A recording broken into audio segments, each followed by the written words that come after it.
Hello, y'all. Darrell Berry Jr. here, back for some more science, graduate level classical mechanics. And I'll do some reading today. I already started some reading earlier. So I'll basically be continuing what I started on before.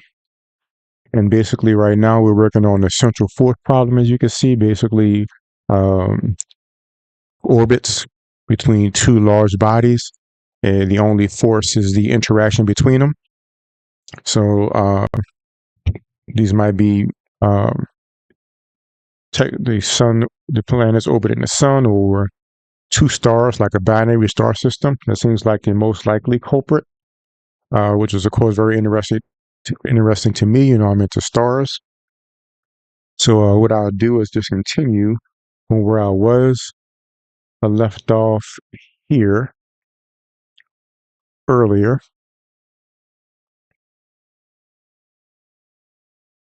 And this is basically the understanding that we have something going through an orbit. And this is the change in angle that it goes through over that period of time, over the distance from the center of orbit R. And this line here is R dot theta. And the area that's swept out, or the way I picture it, is like this, where the area swept out ends up being all of this if we just multiply the length times the width. Like inside of that, it doesn't automatically put it off as being a triangle. So this 1/2 here basically takes this length times width, this entire box, and then cuts it in half. Is just the way I think about it. Which is why the area swept out ends up being this. And the book pointed out that we can take this area and multiply by dt, at least one over dt. And then we have the change in area with respect to time is 1/2 r squared times the change in the angle with respect to time. This relates to the conservation of angular momentum. And if the aerial velocity is constant, so the aerial velocity is the velocity that's being swept out, that's sweeping out in area over the same amount of time, then Kepler's law holds that it's an equal area that's swept out over an equal amount of time if the aerial velocity maintains a constant pace. In other words, over the same sort of time frame, that this area or triangle would have the same area for any same increment of time anywhere along the orbit. So we starting from there.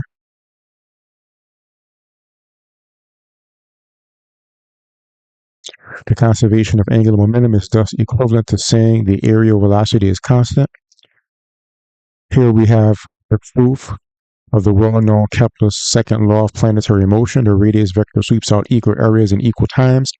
It should be emphasized, however, that the conservation of the aerial velocity is a general property of central force motion and not restricted to an inverse square of the law of force. It's interesting that the actual velocity changes. Like if I have a large body here and a small body orbiting it, the velocity will be faster here and smaller out here. With the area velocity, the amount of area it sweeps out over the same amount of time will be the same. So it's quite interesting. The remaining Lagrange equation for the coordinate r is this. So I believe they must be taking the Lagrangian that we had here. So this is the Lagrangian that I went through the process of deriving earlier. You know, the book gives it to us. Just this.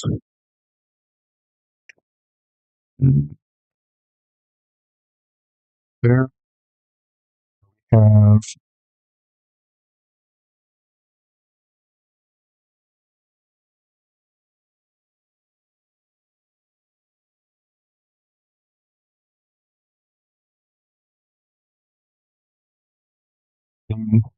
t partial L over partial, and it says this is the one with respect to R. So this is R dot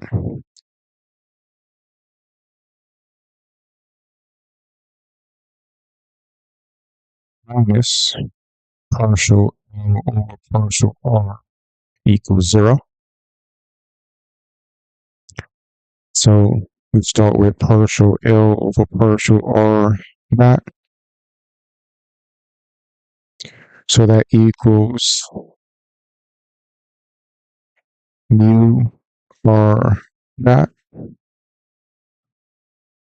And we have d dt mu R dot. Now the book is now using M. I don't know where they converted, because technically this mass is the reduced mass here. So when I got the Lagrangian initially, the mass was the reduced mass, which is this M1 times M2 over M plus M2.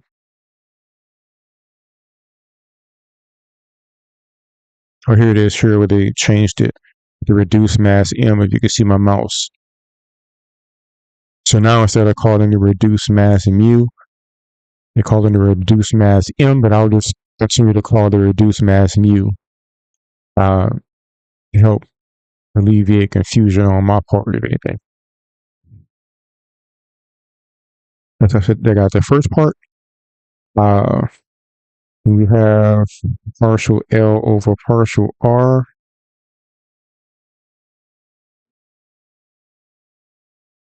Which equals 2 beta dot squared R.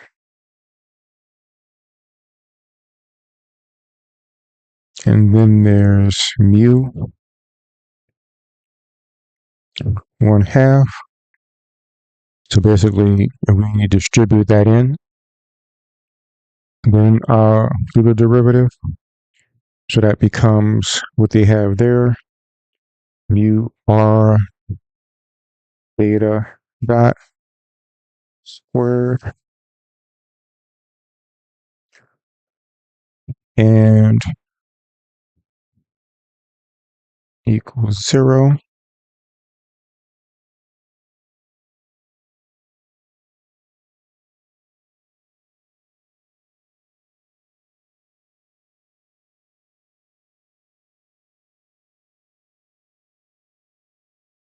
So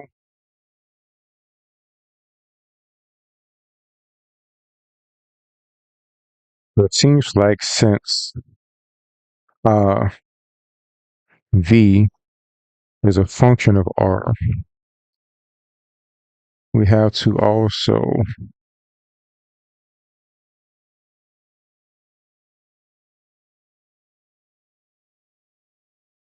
do that.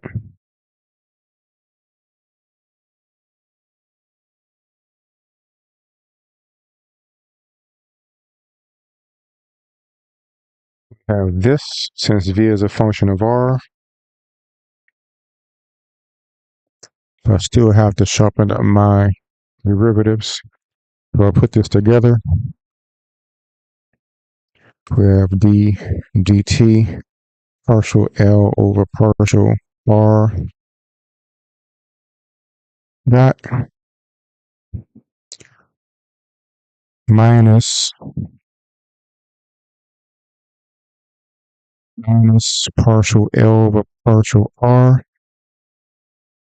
equals d dt mu R dot minus mu R beta dot squared plus mu v over mu R equals 0. All right, so this is the Lagrangian, the Euler Lagrange equation with respect to R. You just have to remember if V is with respect to R, the partial with respect to R takes that with respect to R. So how does this work? I guess if I had like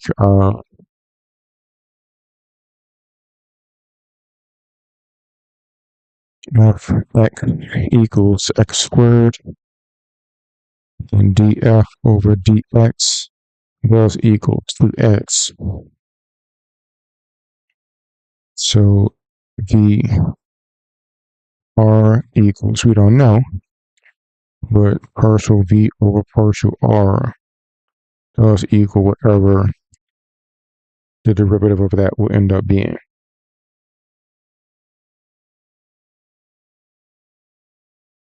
So we have that.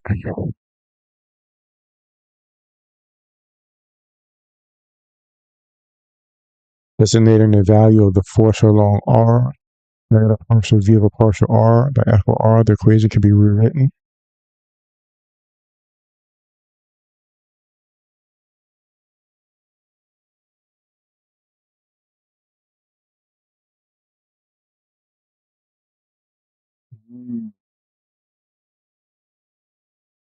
What they're doing is F equals negative derivative of V. So in this case, FR equals partial V R over partial R. So if I take the dt partial L over partial R dot minus, let me just go straight to the dt mu R dot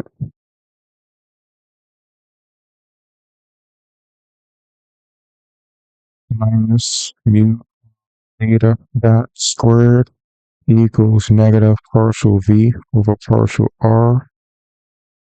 So this equals F of R, the force along R. So this is how the potential ends up being the force of interaction between the two particles, because there's a negative on it and there's a derivative. And of course we can call it negative force if there was no negative.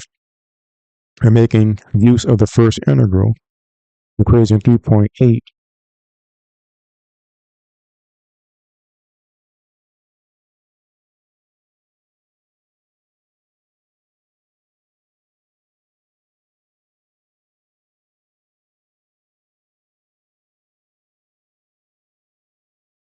I had that somewhere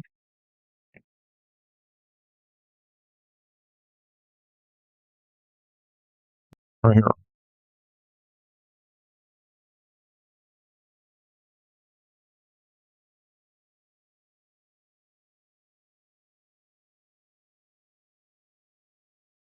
U R squared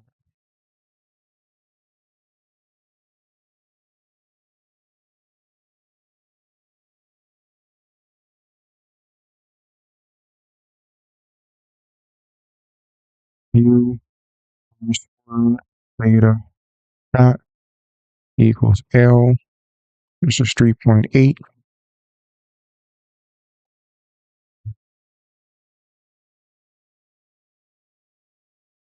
So by making use of the first integral, equation 3.8,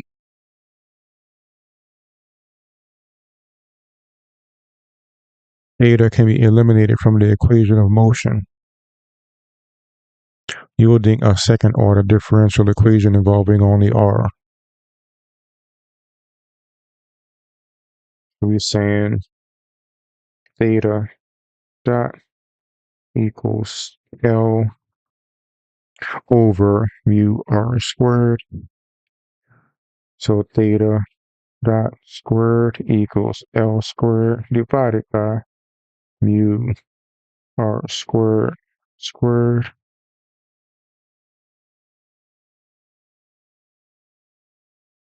So that means that d dt of mu r dot minus mu r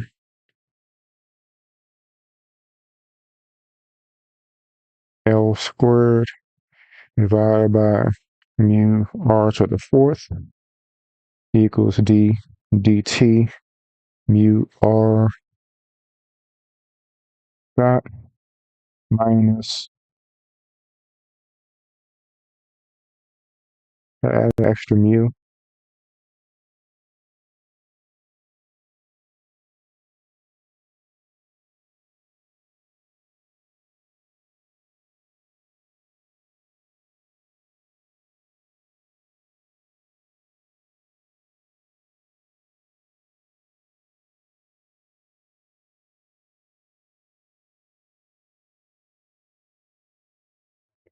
I left off my square here, right? Minus mu L squared over mu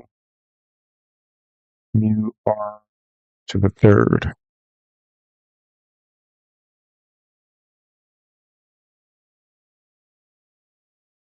All I did was substitute for theta dot, and it still equals FR. All right. Here's another first integral of motion available, namely the total energy, since the forces are conservative.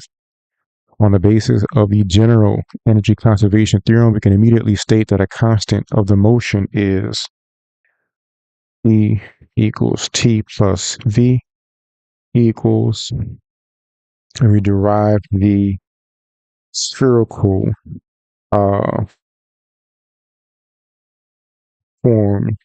of the potential earlier, of the, excuse me, the Lagrangian earlier, and since that's E minus T, all we have to do is just copy it over and put a plus in the middle.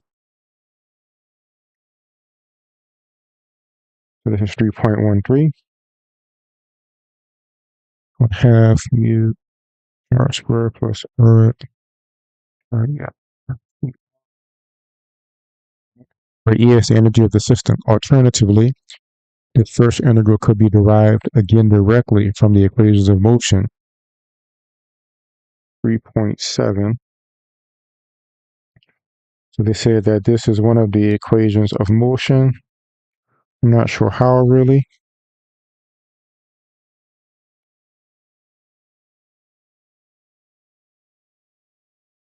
I'll ask about that tomorrow.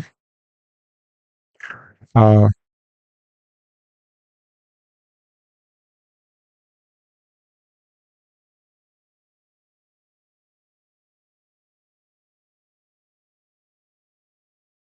what was I? Here. That can be written as 3.12.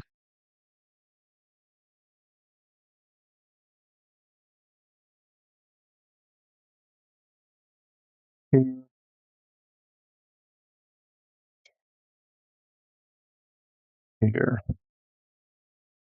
The latter can be rewritten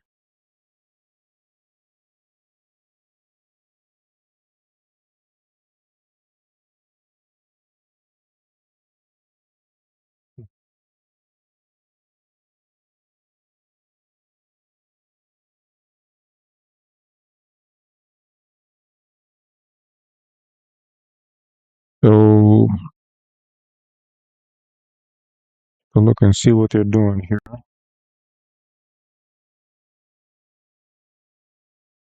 I need to copy these equations down so I can get a better look. So this is 3.7.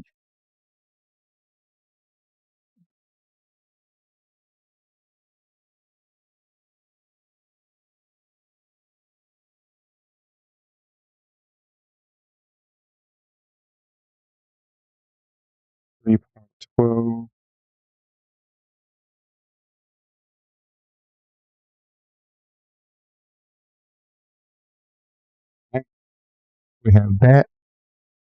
Uh,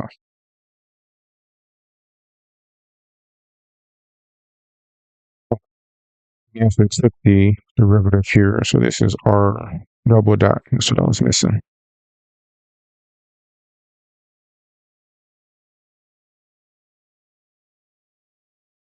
So if we took the derivative, the reduced mass is constant. So the only thing that gets derived is the radius, which changes. So we have this.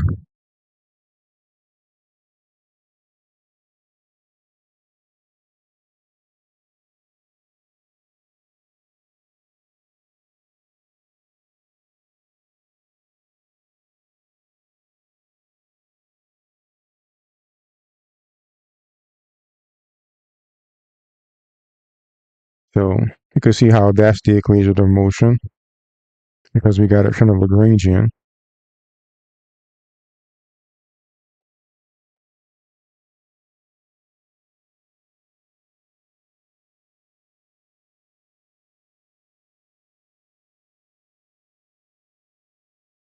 It's the Euler Lagrange equation of motion. You plug it into the Euler Lagrange equation. We got this out. We moved it over and substituted it for F, the potential. Then we substituted equation 3.8.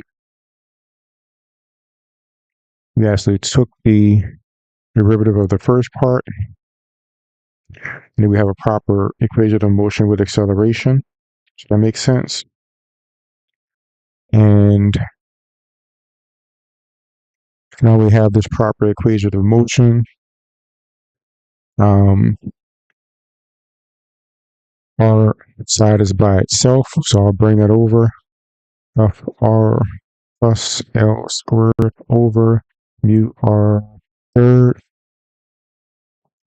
3.14. And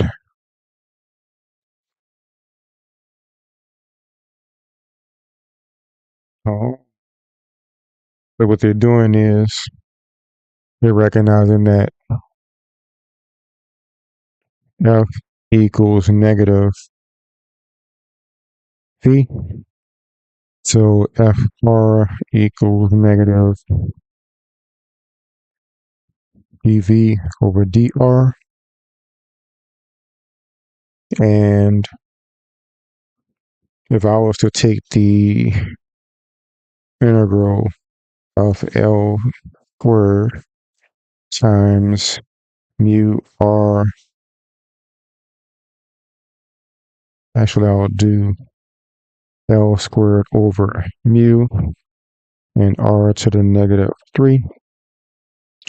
That's going to be L squared over mu and R negative 2 divided by negative 2. That's going to be negative L squared over mu or 2 mu R squared.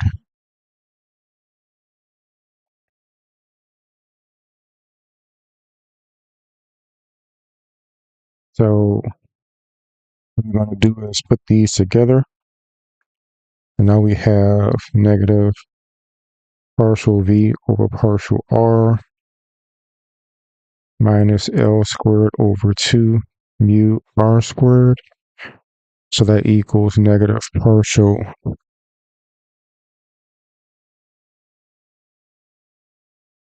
V over partial R minus L squared over 2 mu R squared. And this is actually the derivative side of those before the integral. So that means that mu double dot R equals negative. I'm going to extract the negative out. I'm going to take the derivative of both. And the derivative of VR is going to give me The negative derivative of VR is going to give me positive f, and the negative derivative of L squared over 2 mu r squared is going to give me L squared over mu r cubed.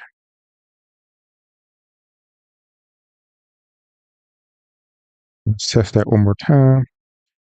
Be negative, -2, put it on the minus, -3, goes back down.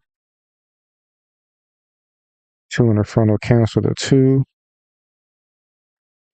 And the negative distributed will become positive with 2 negatives. So that looks right.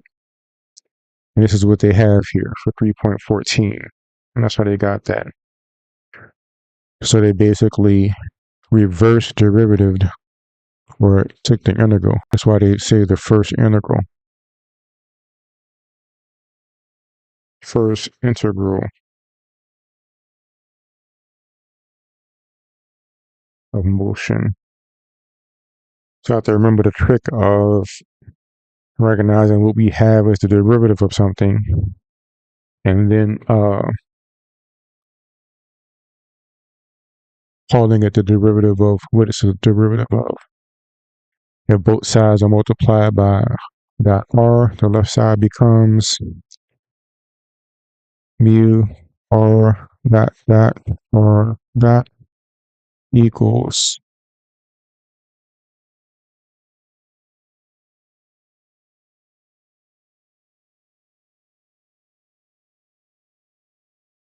this is interesting.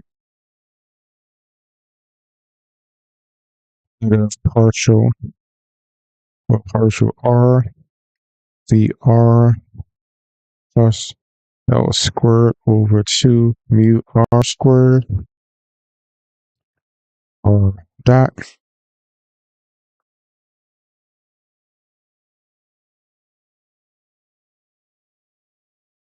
and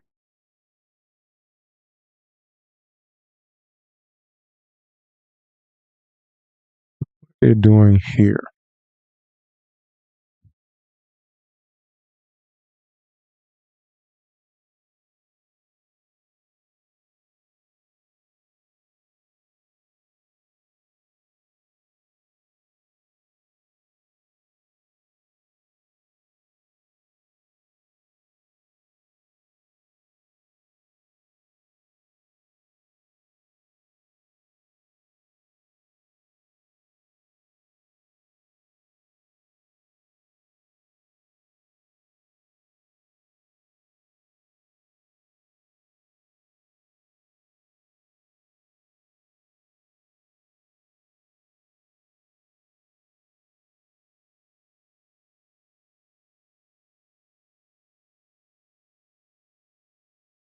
Have to take a look at this a bit more closely.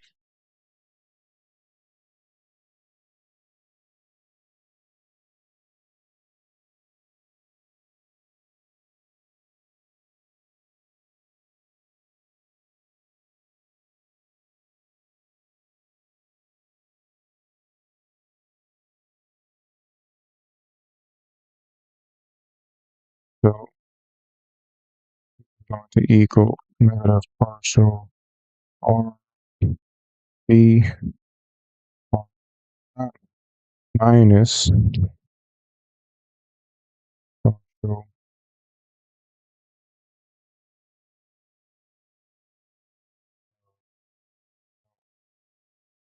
two u r squared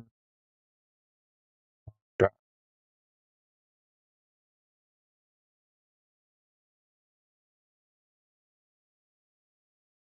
Right. It's getting complicated on us. If I take the derivative of the full derivative of v with respect to r,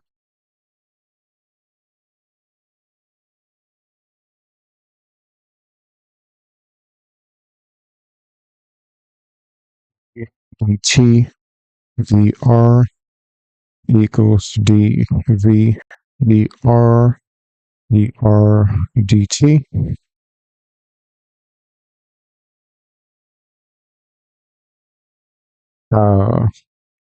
V vr of L squared over 2 mu R squared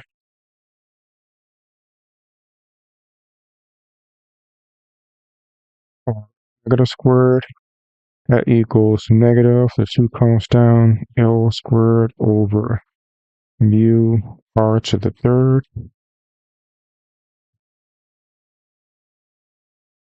So negative,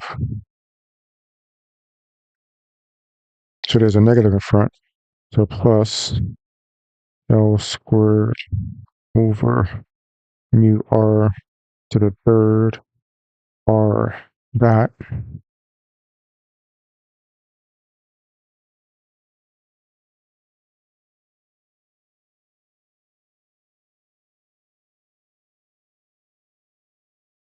So R respect to T.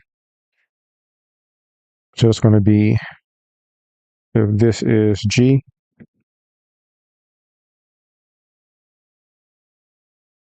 no, this will be dg over dt. So it's going to be dg over dr dt.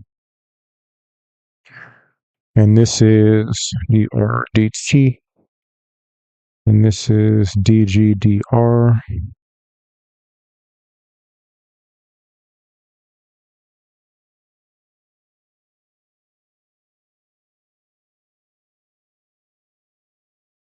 And this is dg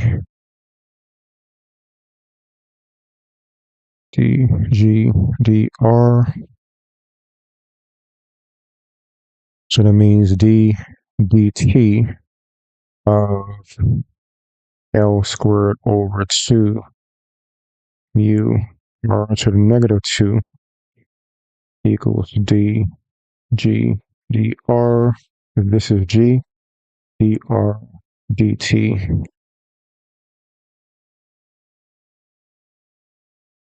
So that's how they have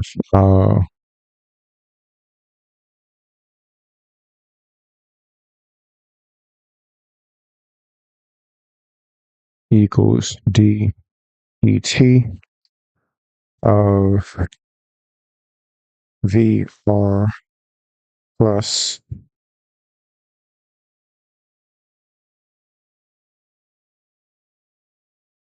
let me shut up my negative.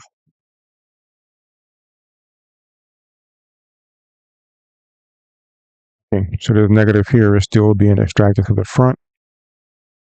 So this is negative d dt vr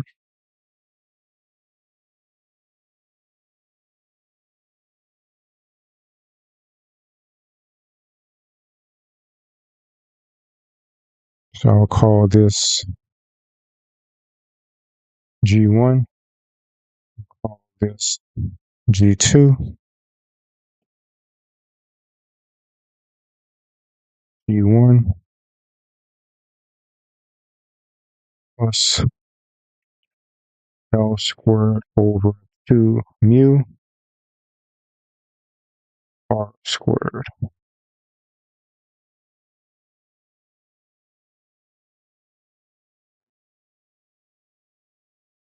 And that seems to be what they have.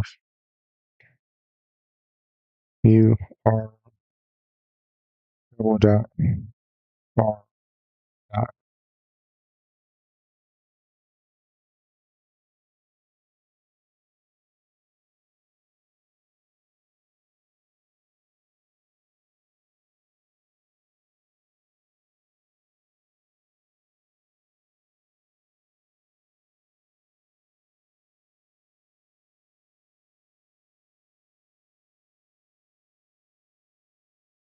And they're not making it easy.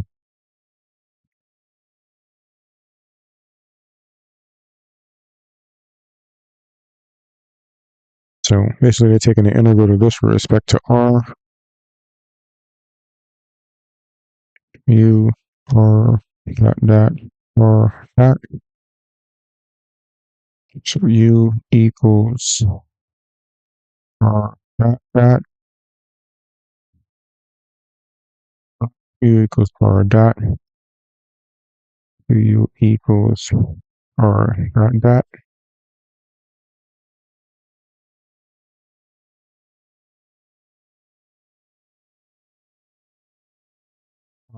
e- equals du over r dot dot.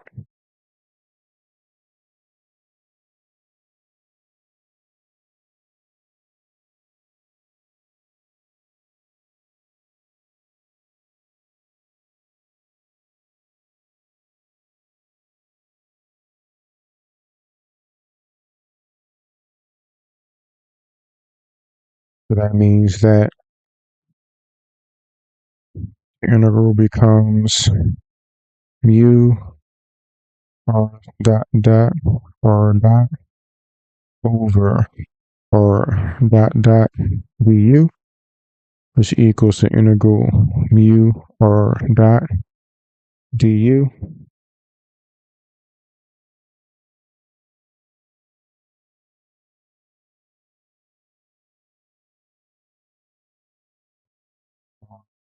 Dot equals u dot. So bad.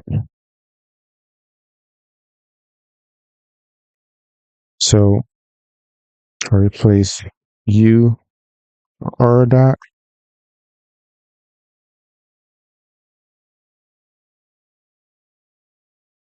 and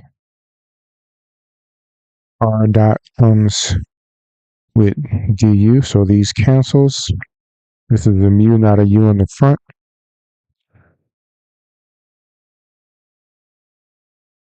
So this equals mu u 2 over 2 plus c.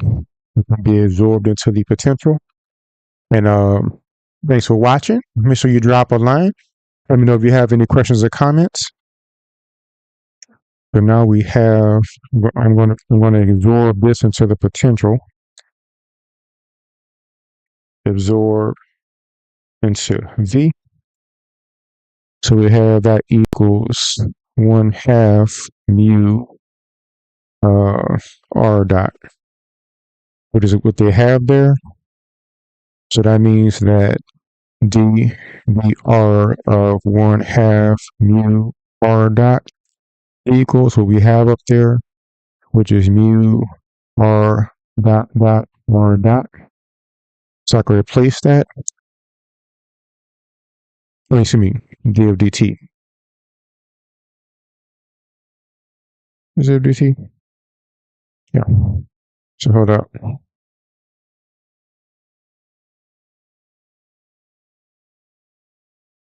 D t. So this is a time derivative when it goes from r to double dot, from r dot to r double dot. T. T. There we go. Now everything looks correct. So that means that's why we have the original thing of d dt 1/2 mu r dot equals negative. Basically, I'm just factoring out this negative here in the substitution I did. Negative full time derivative of VR plus L squared over 2 mu R squared. And I believe that's what the book has right there. So ddt 1/2 mu, and remember the just calling the reduced mass m. I'll just keep calling the reduced mass mu. Or dot. Oh, did I leave off a squared? Yes, I did leave off a squared. So is u squared. U is r dot. So I replace the r dot back.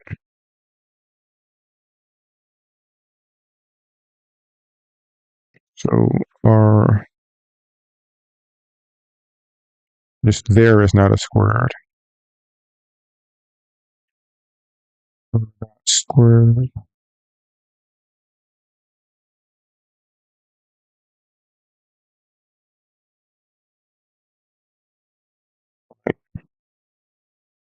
That seems to be perfectly correct. d dt 1/2 mu r dot. People leave it off my squared. Squared plus, oh, are they bringing everything to one side? I'll make it easy. So we have d dt, that's probably why they did it that way, because now we can get everything. d of dt 1/2 mu r dot squared plus L squared divided by 2 mu r squared plus v r, and it's plus because of this negative here, equals 0. So what are they doing here? Okay, that's right. This was energy. So this is all energy.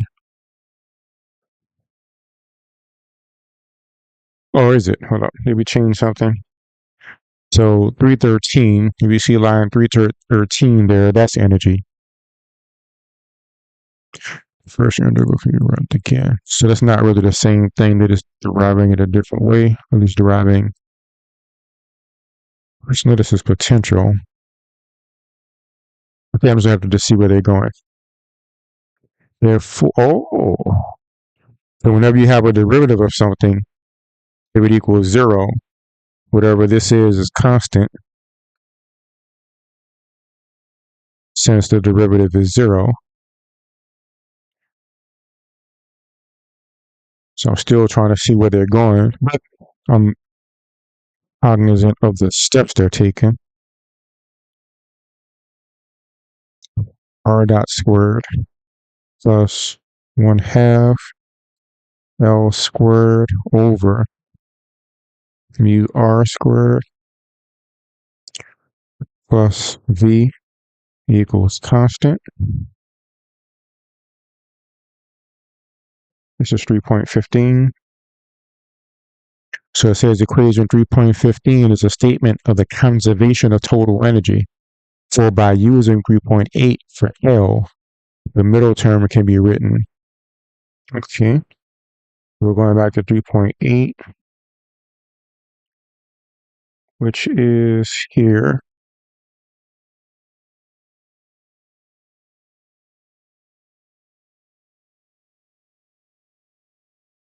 Right? So L squared equals mu squared r to the 4th theta dot squared.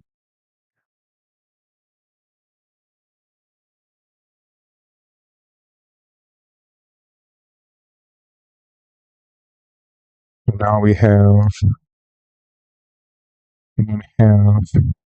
L squared over mu r squared equals 1/2 mu squared r to the 4th theta dot squared over mu r squared. So that equals mu r squared theta dot squared.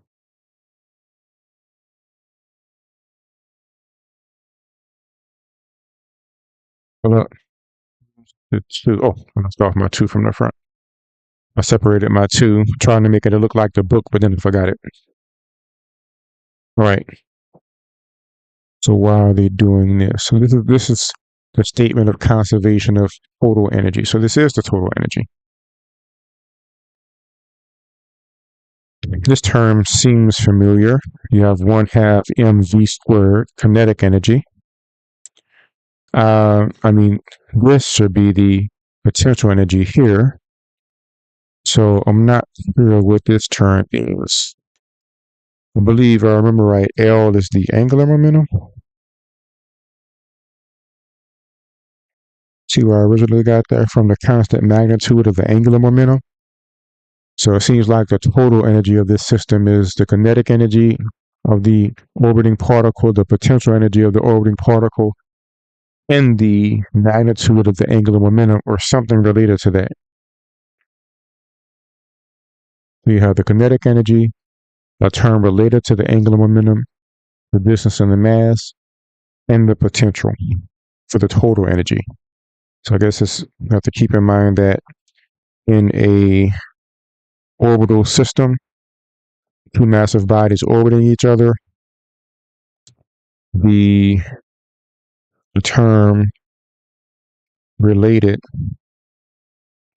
to angular momentum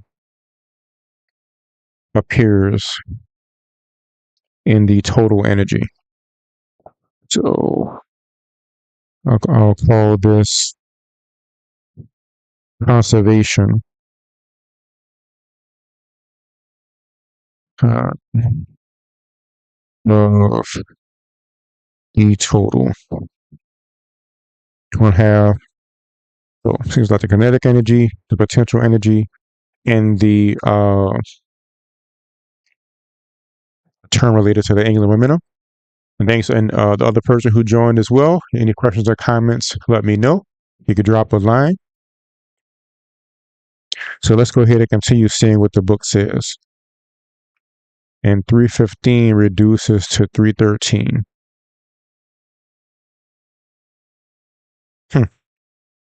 It does it? Shall we see? Oh, I don't even know I want to see. Hold up.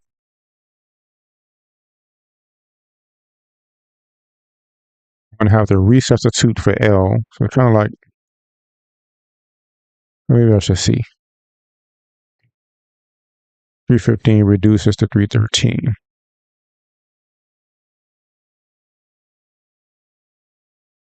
All right, so let's see. So I have this, it equals that. So I can plug this in. So we have 1/2 mu r dot squared plus 1/2 mu r squared beta dot squared plus VR equals constant.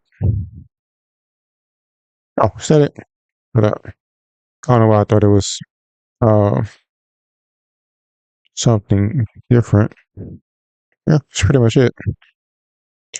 So we can say E total equals 1/2 mu r dot squared plus r squared beta dot squared plus VR.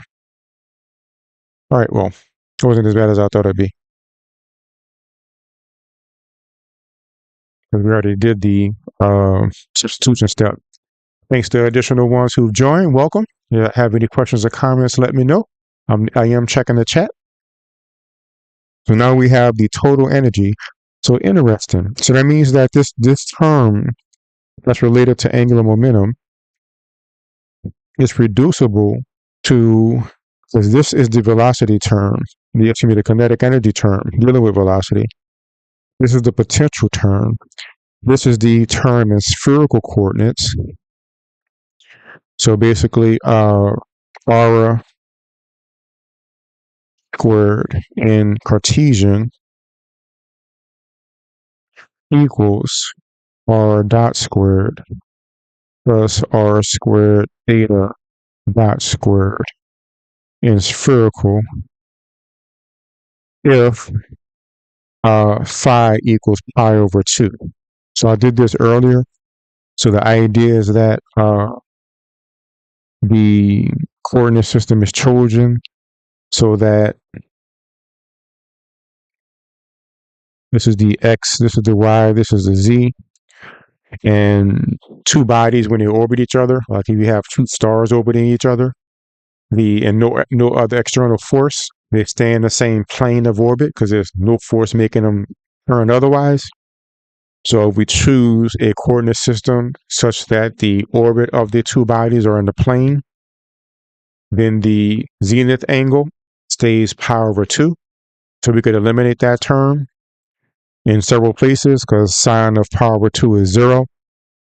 So that's why way up here, I was able to eliminate, cosine of pi over 2 is 0. I was able to eliminate this because the z term is r cosine theta. And in Cartesian, we know that z is 0 if it stays in that plane. So that's why the term looks so simplified, even though it's spherical. So we have that. So we have this is like v squared, 1/2 mv squared, the kinetic energy. And it will be a dot. And yeah, so we have that. So let's keep on going and see what we get to.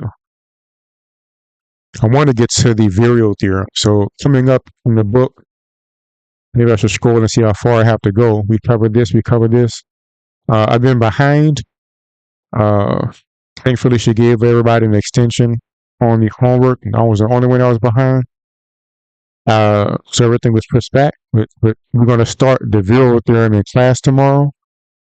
So I want to get through the virial theorem, which I've done before in my astronomy studies. Like I wrote a paper on dark matter and dark energy for my astrophysics class, and part of Wiki's analysis of motions of objects was utilizing the virial theorem.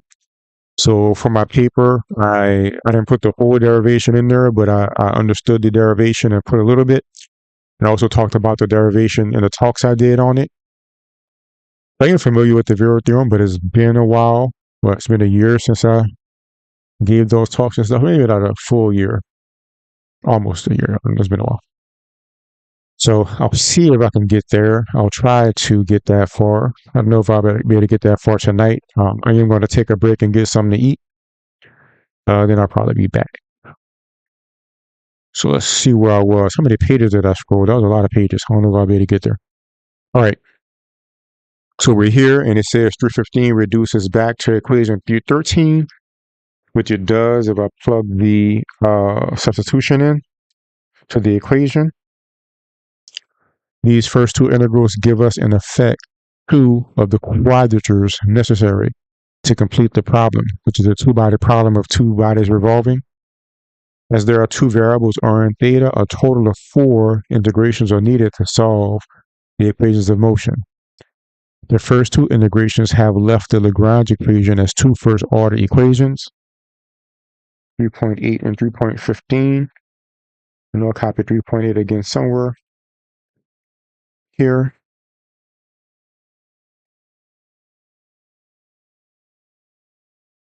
The two remaining integrations can be accomplished formally in a variety of ways. Perhaps the simplest procedure starts from equation 3.15. I'm getting a little bit lost myself going through all these equations. So we're here, solving for r. All right, so let's go ahead and solve for r.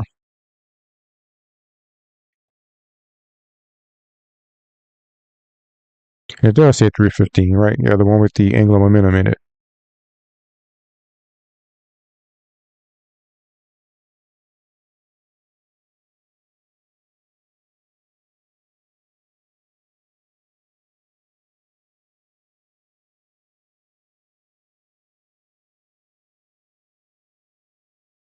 All right.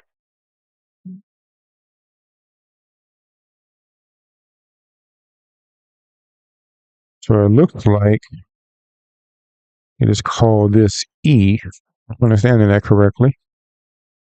So we have 1/2 mu r dot squared equals E minus V minus 1/2 L squared over mu r squared. And we have r dot squared equals 2 over mu times e minus v minus 1/2 L squared over mu r squared. So we have r dot equals the square root. See if I can write it the way they wrote it. 2 over mu. Again, I'm calling the reduced mass mu. They're still calling it m. The total energy, the total conserved energy, minus the potential energy, minus L squared over 2 mu r squared. That seems correct. 3.16. And this is the same thing as dr over dt.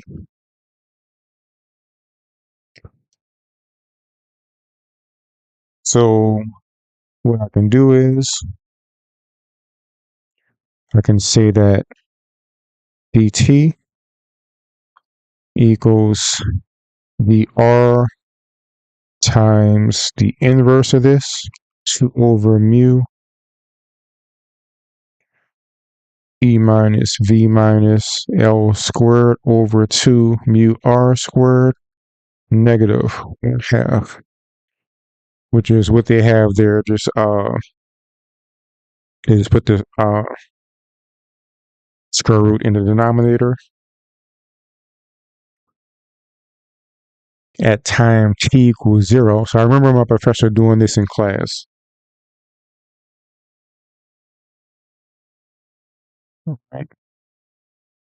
At time t equals 0, let r have their initial value r naught.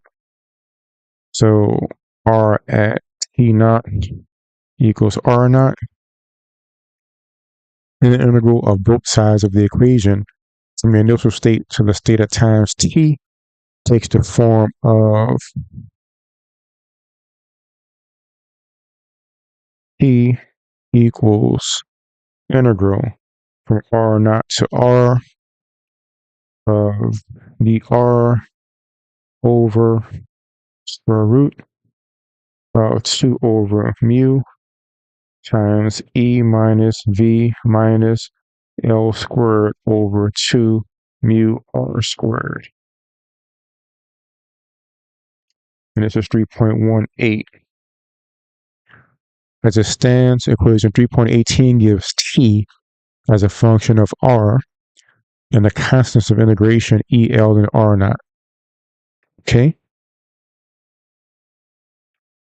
However, and I guess because the E, L, and R naught comes from the integrations we did before, even though I didn't see them as integrations, but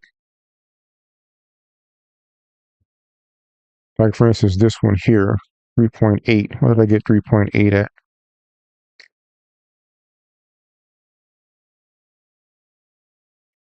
So I did all of this this is my derivation of what I was telling you about with the how r squared, the Cartesian, ends up being this thing in spherical, given that the zenith angle is pi over 2 fixed.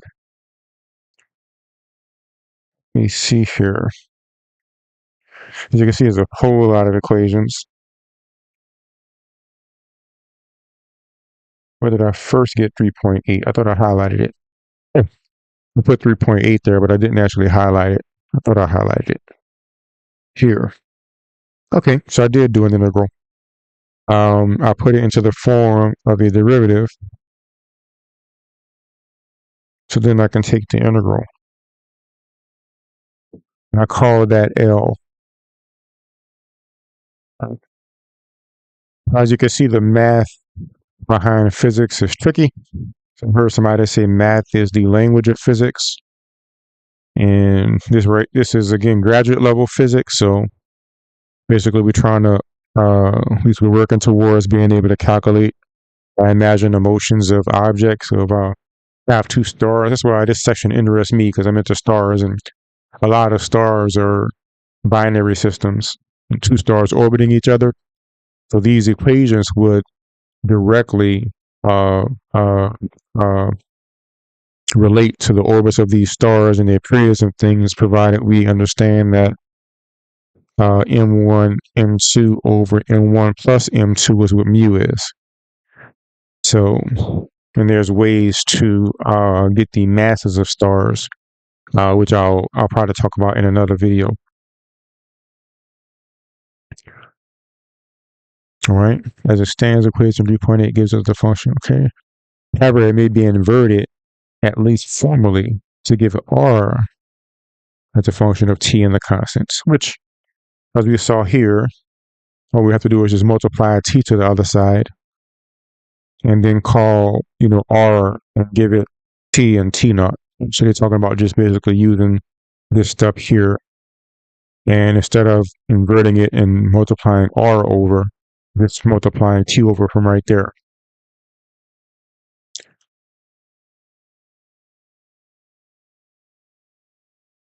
Once the solution for r is found, the solution theta follows immediately from equation 3.8, which can be written as. That's one thing I hate about the textbooks. They skip so many steps. At least this textbook. Even I think they're generally clearer, I guess. So this is our 3.8. Let me copy it down again. So I highlighted it at that time, so it's easier to find.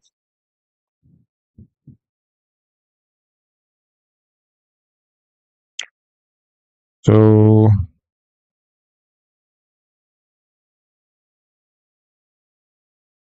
all right, I'm going to try to see what they're talking about. So this is 3.16. Welcome to the new person that joined. Be sure to drop a line. Let me know if you have any questions or comments. Doing some graduate level classical mechanics. So we have this. So they're saying that we can do this instead. dt. So I'm going to just copy this down. And I can call r of, hold up. I can say t of r naught is t naught.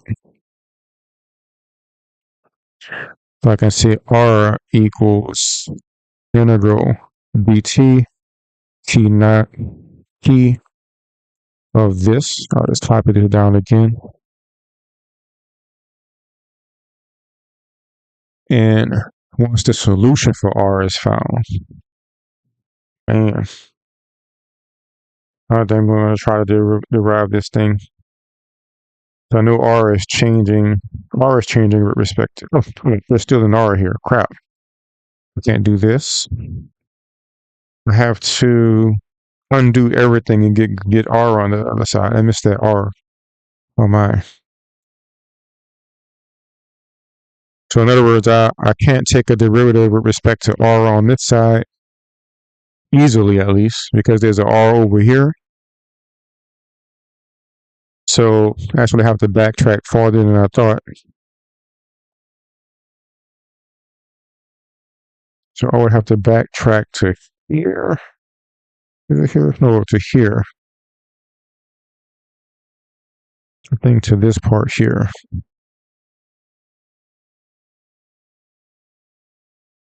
Man.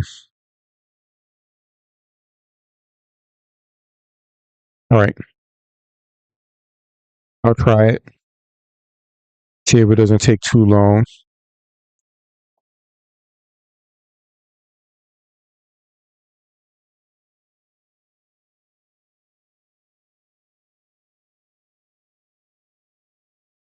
So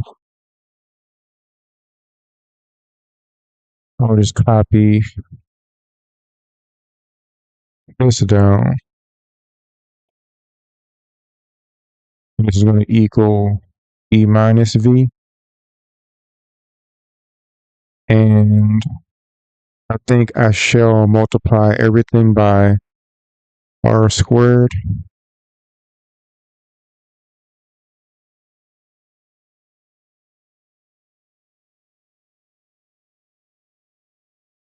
So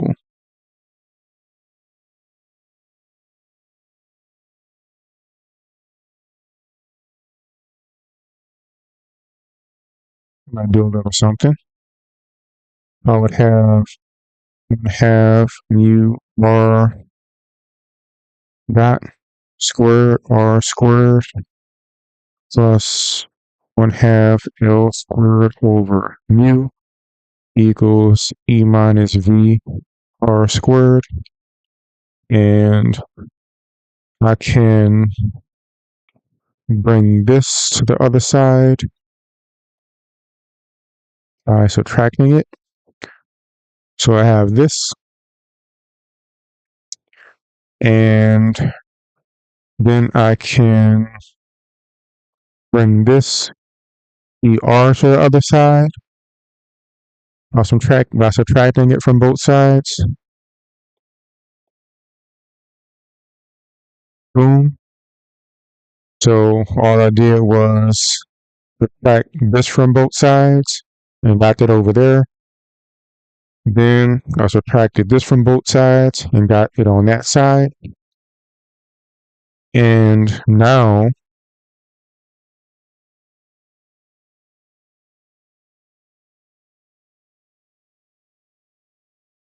I can say, oh,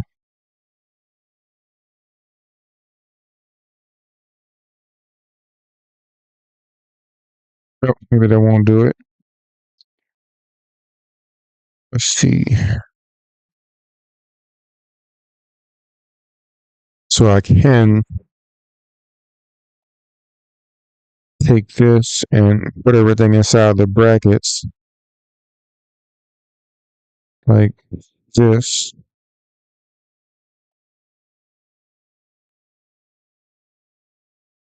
I do have this, but now I am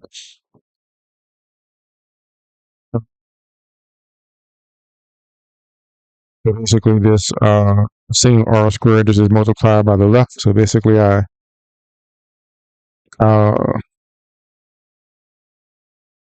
factored out this r squared from that side on the outside, and this just stays multiplied by the same r squared. And I seem to be closer, but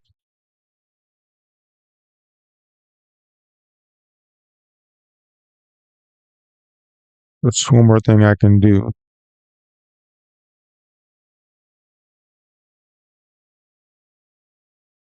And it's going to be a while getting this R by itself. So I guess that's why they skipped all these steps, because they didn't want to have to write down what this solving for R is. So maybe it's some kind of different method. Okay, I'll look at, or maybe I won't even look at that another time. Hopefully that doesn't come up.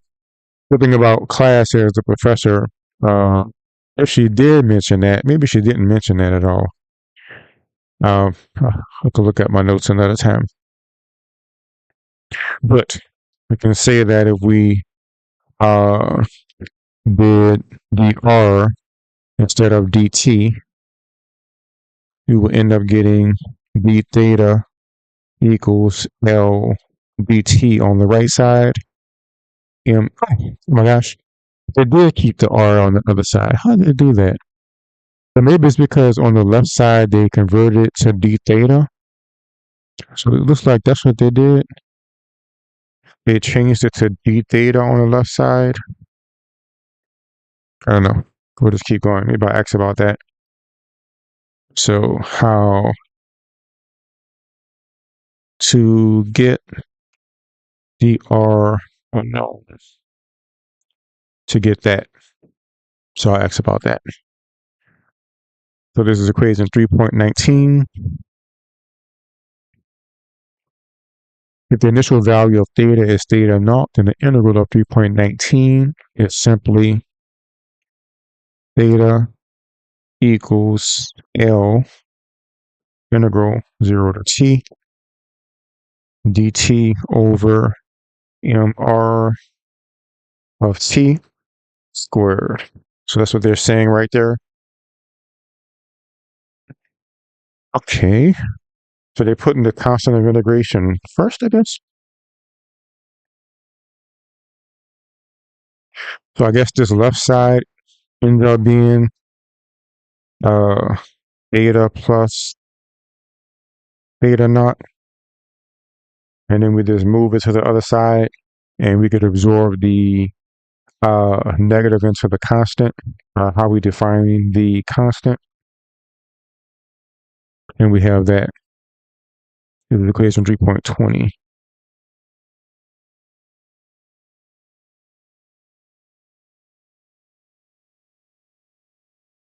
All right, almost there. I'm at 3.3. Equations 318 and 320 are the two remaining integrations. All right.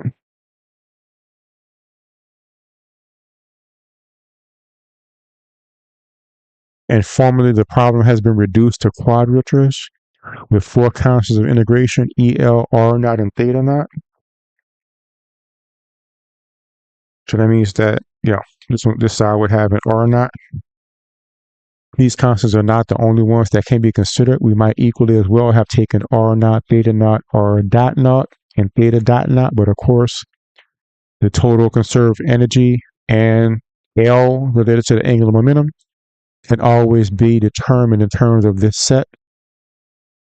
For many applications, however, the set containing the energy and angular momentum is the natural one. All right. So we want the set containing the angular momentum is the natural one. So we want L energy, angular momentum, I guess, or not. So I think this is what we can get out of here. I'll put a question mark just in case. And the L is the Lagrangian. In quantum mechanics, such constants as the initial values of R and theta and of R dot and theta dot become meaningless, but we can still talk in terms of the system energy or of the system angular momentum. Indeed, two salient differences between classical and quantum mechanics appear in the properties of E and L in the two theories. Okay. In order to discuss the transition to quantum theories, it is therefore important that the classical description of the system be in terms of its energy and angular momentum. All right, so that's what these are.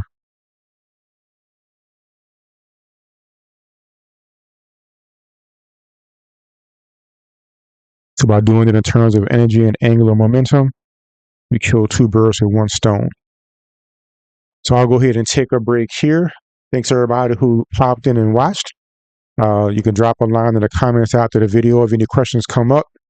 You could also let me know in the post on the channel things you'd like me to cover in the future. I do have a foundations class, so I do still cover undergraduate stuff. Foundations class, if you're new, means that we're basically reviewing all of undergraduate physics. So in order to be eligible to start to pursue my PhD proper, like right now I'm going through the sort of master's level classes. And after I pass these classes, including my foundations class to demonstrate my understanding of all of undergraduate physics, then I can go through a panel and start to prepare for my PhD research. So until then, I'll be doing a lot of graduate level classes. I'll be talking about a lot of graduate stuff. So that's the next semester, you'll probably see both. But if you have any particular undergraduate question in mind, let me know, or topic in mind. I'd be happy to delve into it on one of these Saturdays or Sundays. I'll take a break now and get something to eat, but I will be back because, like I said, I want to get to the fourth chapter. At least not the fourth chapter, but the fourth section. So let me single share the book. So this is where I'm at now. So when I come back later, and I will come back later, we'll start here. So 3.3 is how many pages? Let's see. 1, 2, 3, 4, 6, 7, 8. Not too bad. So I plan on coming back and doing these 8 pages. And I may even make a video of me putting my telescope together, but maybe not. Have to move everything around or get on my other computer. So we're going to have a open house for astronomy this week, where people will come in and look through telescopes. And I brought my telescope from storage, and a few other people to bring in their telescopes for the physics community and the general community here at SMU to come and look through our telescopes. So I've been wanting to put the telescope together to test it, but I've been studying so much, I've been procrastinating on that.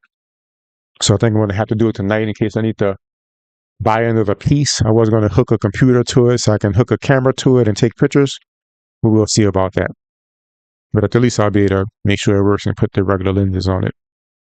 So that user who stuck it in, thank you for viewing. I hope you come back later. I guess I'll be back in about an hour. And an hour to an hour and a half, something like that, 8 or 9 o'clock. Let's say 8 o'clock. I'll be back by 8 o'clock. So by 8 o'clock, I'll see you all then. And y'all have a good evening.